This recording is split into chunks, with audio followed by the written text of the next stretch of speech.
Freddy Peralta gets some good news. He was surprised it was so early, and that and more from day 2 at spring training next here on Locked On Brewers.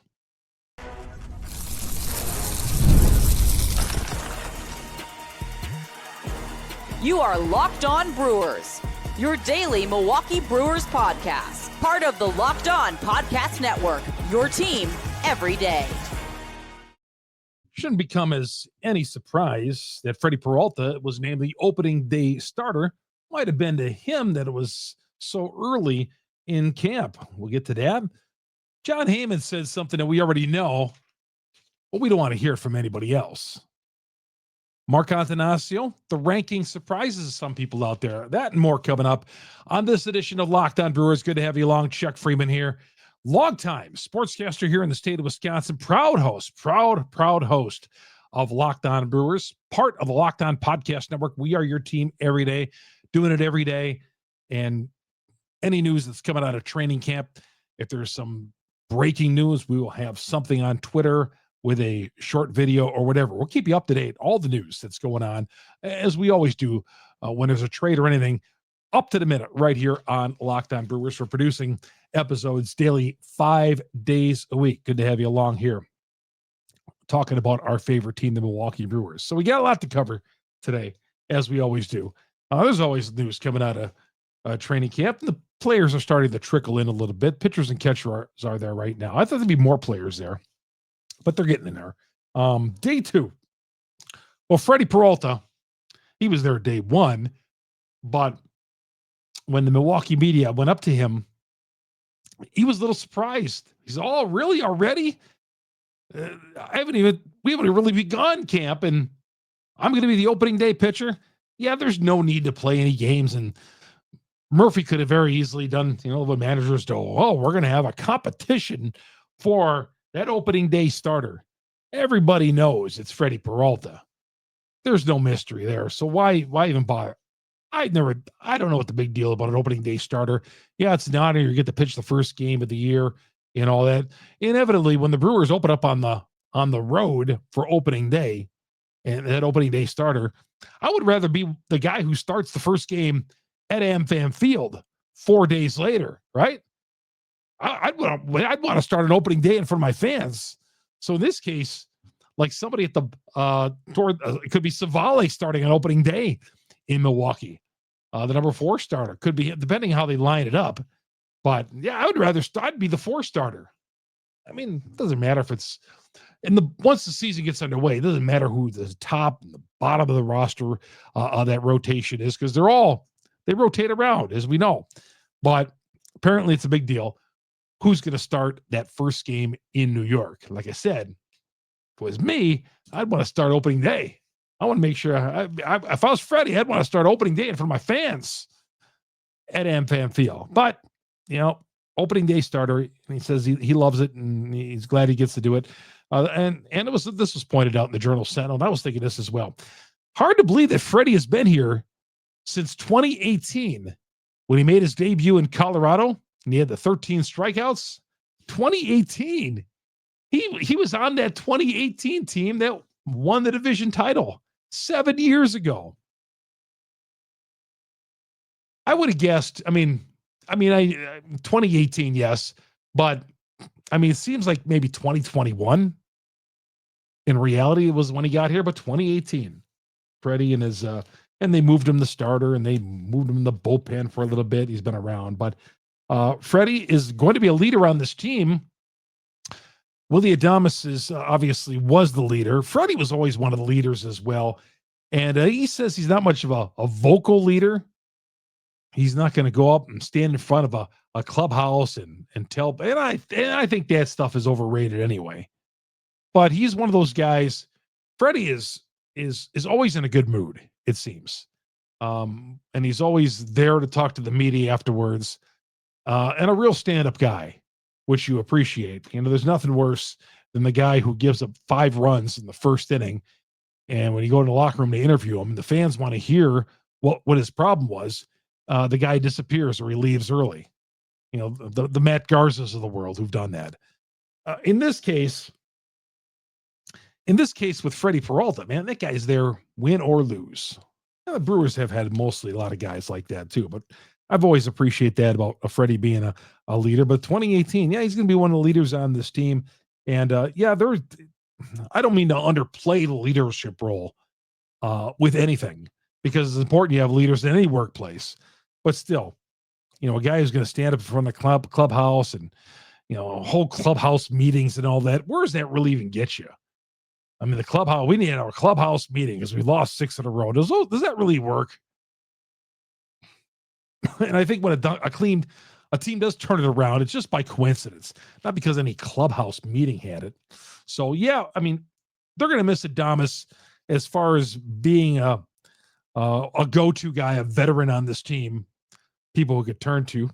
But there's other guys too. Freddie's going to be one of those guys for this team, and he'll be just fine in that role. So Freddy Peralta makes the opening day start. He was a little surprised it was this early in camp, but why have any suspense? DL Hall, we reported this yesterday about DL Hall is going to miss at least a couple of weeks because of the lat pull, which that means that Ashby is likely going to be the number 5 starter on this team, which is okay. He was better in the bullpen last year, Ashby, but him as a 5th starter, I'm okay with that, at least initially. Give Ashby the first crack out of it, and it's not going to be Woodruff. It doesn't sound like Woodruff's going to be ready for the start of the regular season. So I would say Aaron Ashby is going to be that number 5 starter. It was going to be unless the Brewers go out and make themselves a trade, which is, I mean, they've had 5 months to do that, and they haven't done nothing in that. That's right. They signed Alexander the other day. DL Hall, lat pull. We'll see. They say 2 weeks, but we'll see how long that goes. Sometimes those go a little longer, and we'll see how much that sets him back. But I would say Ashby right now, the leading candidate for that number 5 spot. Now that Woodruff is probably not going to be ready for opening day. So there we go on that. John Heyman. Somebody retweeted out a John Heyman tweet from 2022, and I had not seen it until today. And if you follow me on Twitter, I kind of retweeted it out as well. Follow me on Twitter at Chuck Freeman, FREIMUND.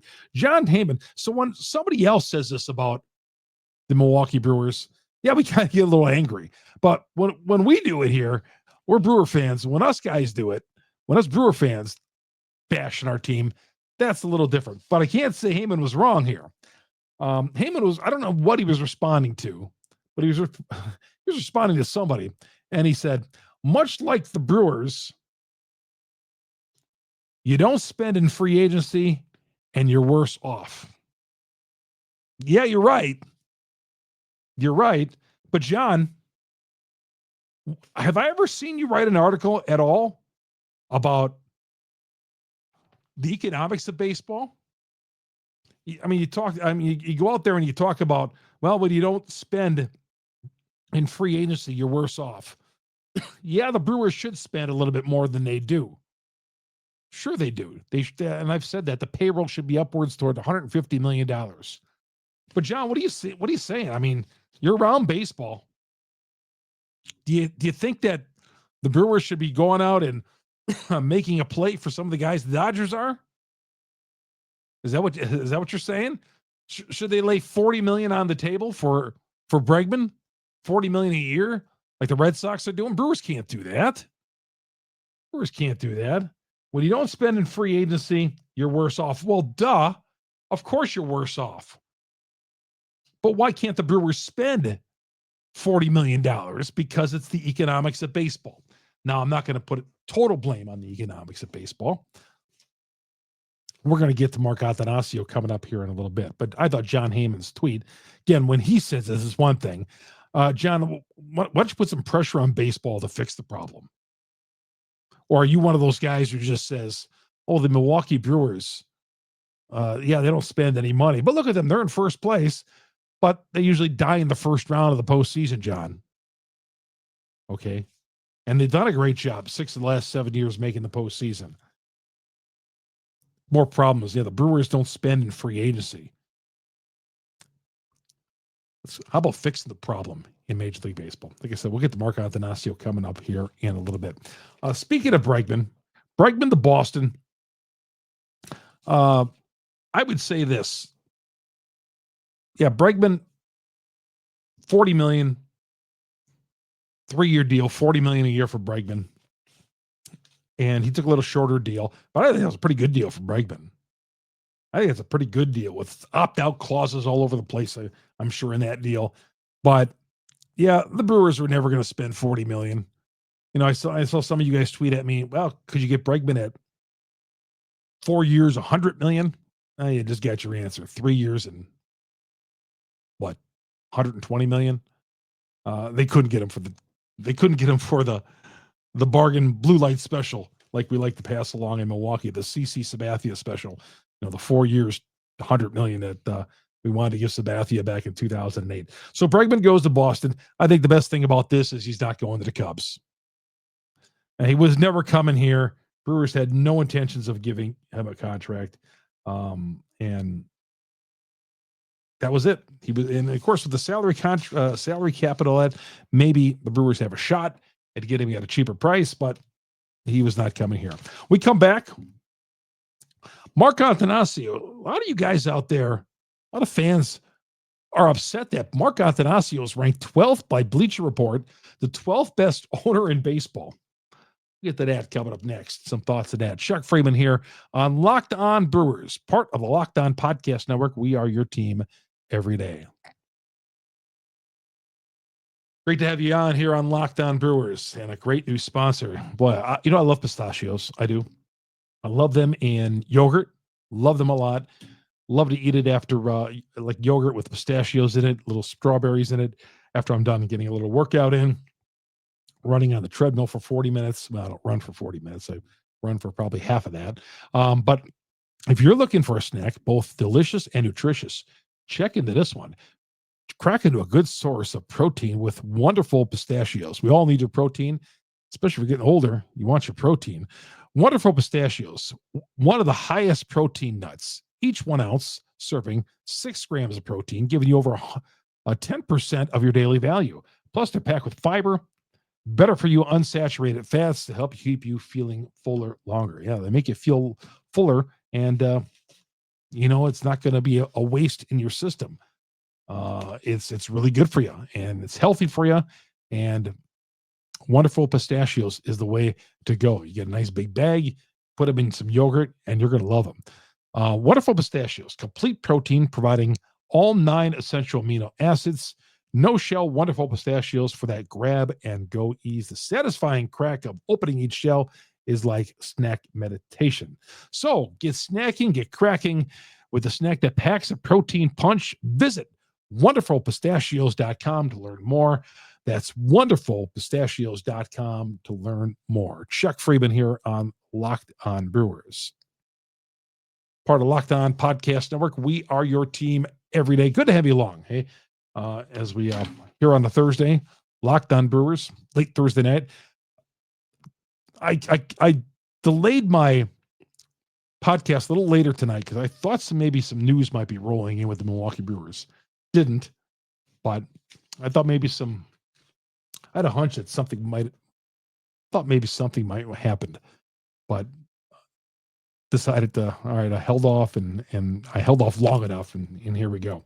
So, by the way, you get our podcast on Google, Spotify, Apple, wherever you download your podcast. Our podcast is there, our audio.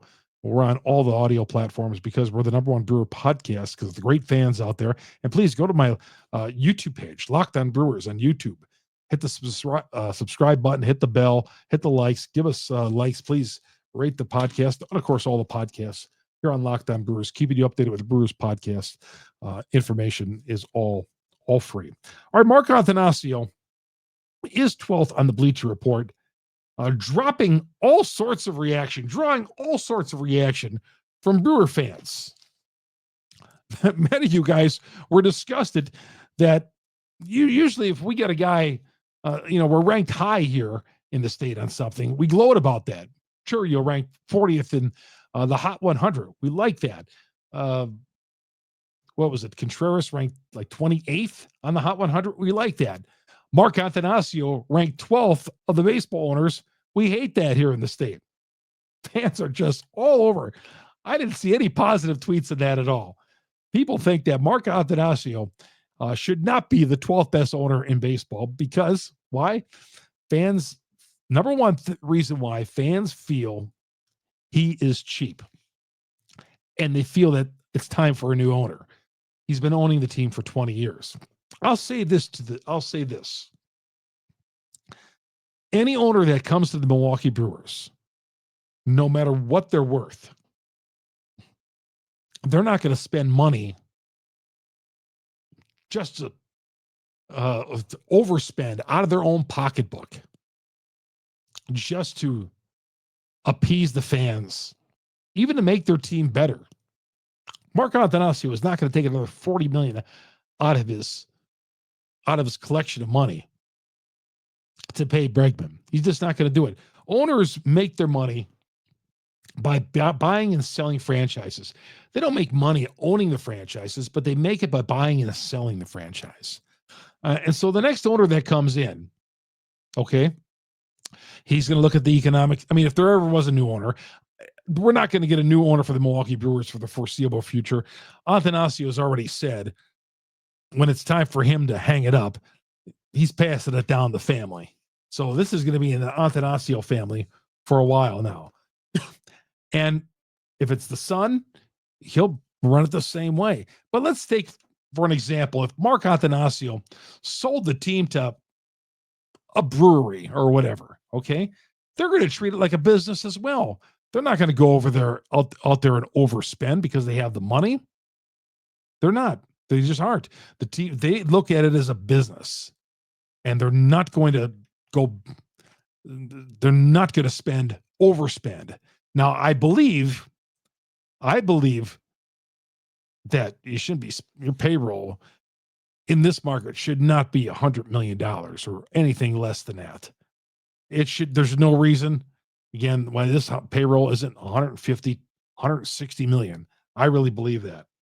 So, yes, to a certain extent, you wonder why Mark Attanasio doesn't spend more money.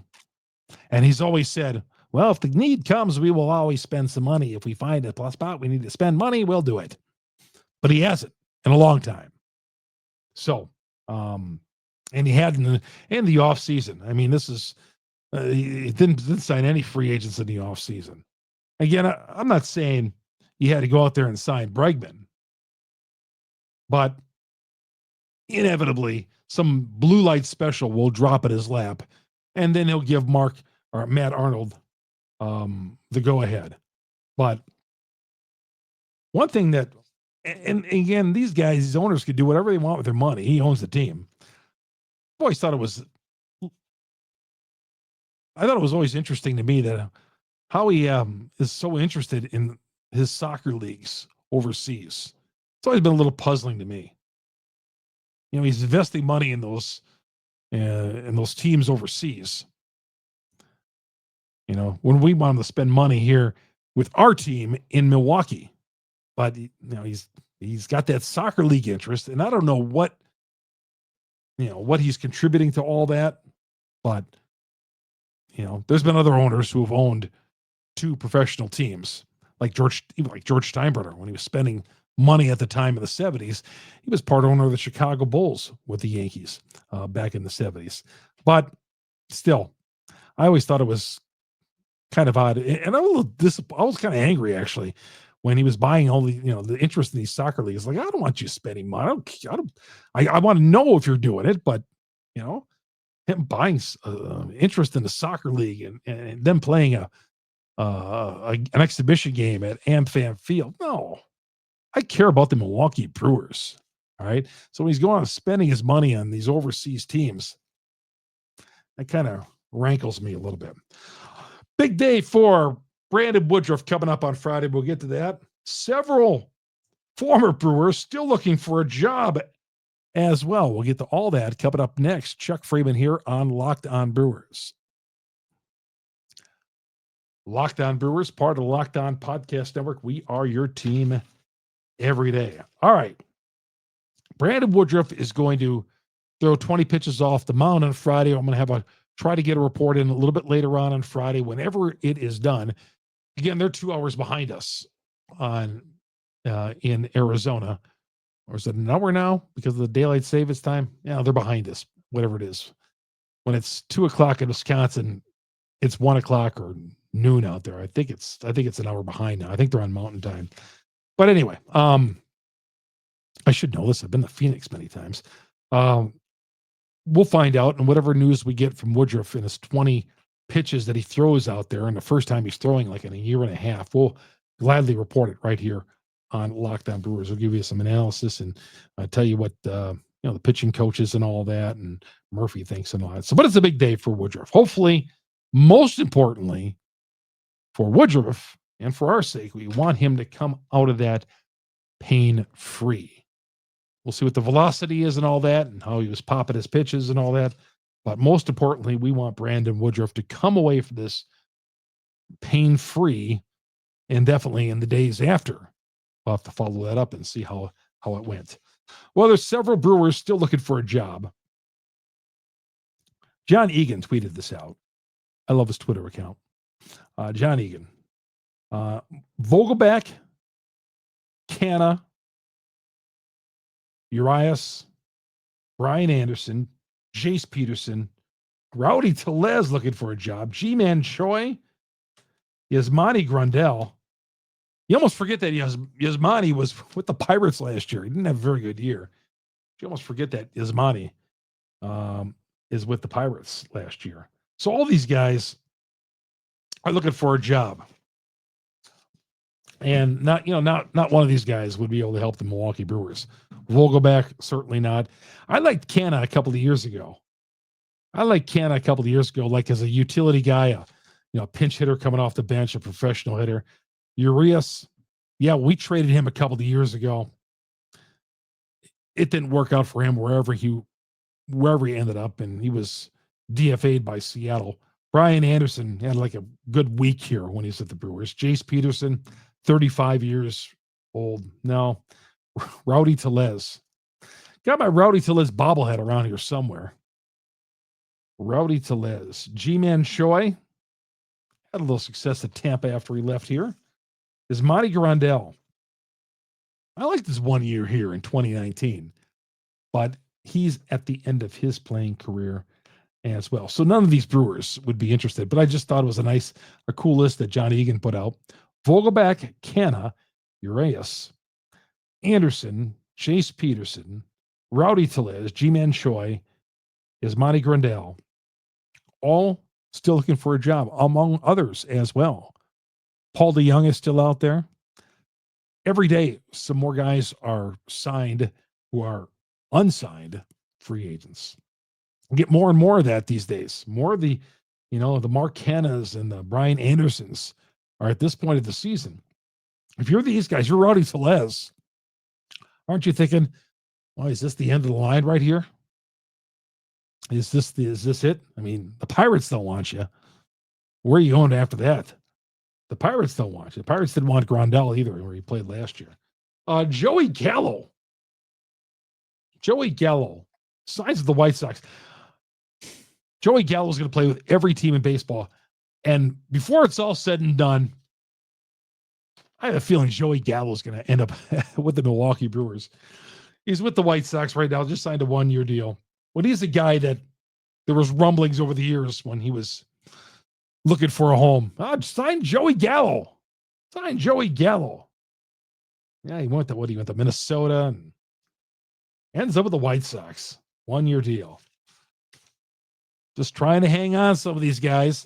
Do you see even like Clayton Kershaw, 1 year, $7 million? That's a heck of a pay drop. Where else are these guys going to earn $7 million? That's going to do it. Day 2, spring training for the Milwaukee Brewers. And again, we'll be watching out on Brandon Woodruff and see how he performs when he has his 20 pitches off the mound, his first time throwing on the mound in a year and a half.